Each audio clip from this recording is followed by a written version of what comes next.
Hello everyone, this is AG47 Liberty, and today I'm going to talk about the German gold and how it relates to the whole big financial picture and also to the gun confiscation. So here we go. I wrote down some thoughts and here we go.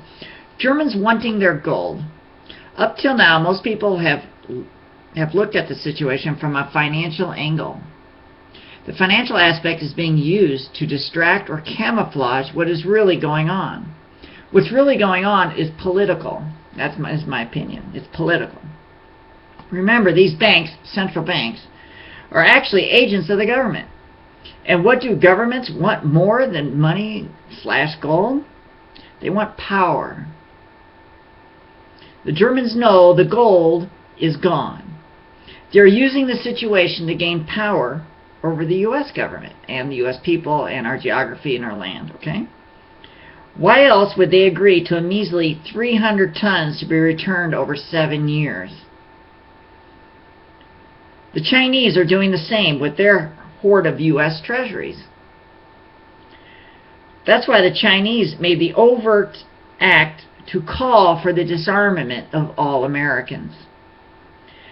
Because they want us disarmed, because the U.S. government has mortgaged our country to the hilt, and when the Chinese come to take the land that the U.S. government has mortgaged, they don't want any opposition.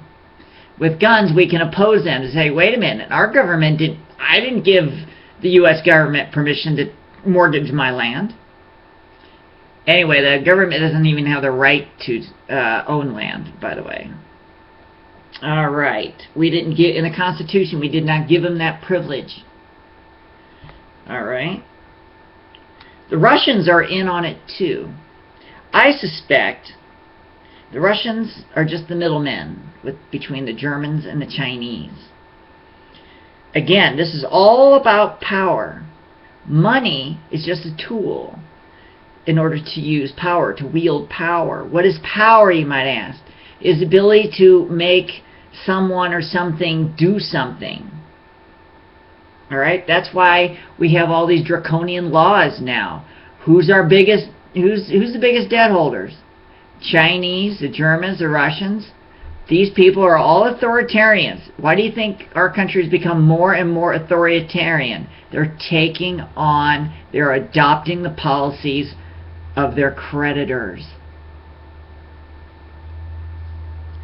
What I think is going to happen in the end, Germany, Russia, China, whoever else our creditors are, will carve us up into their own little spheres of influence. Remember, all these nations Germany, after World War II, got carved up by the victors.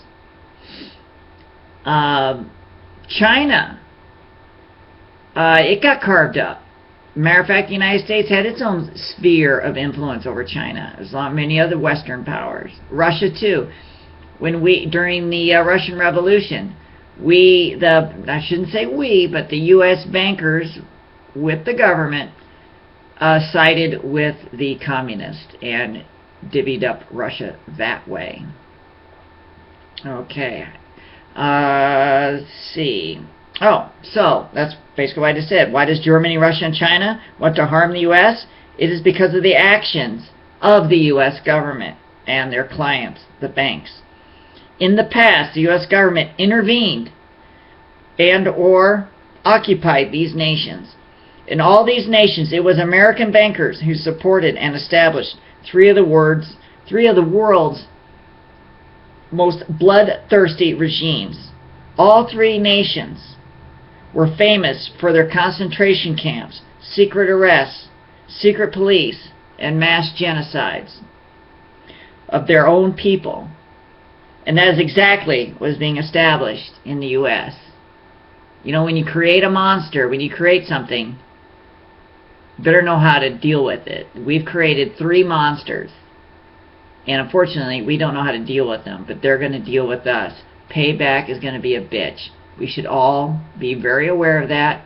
Hold on to our guns so we can defend our freedom and our liberty and our property.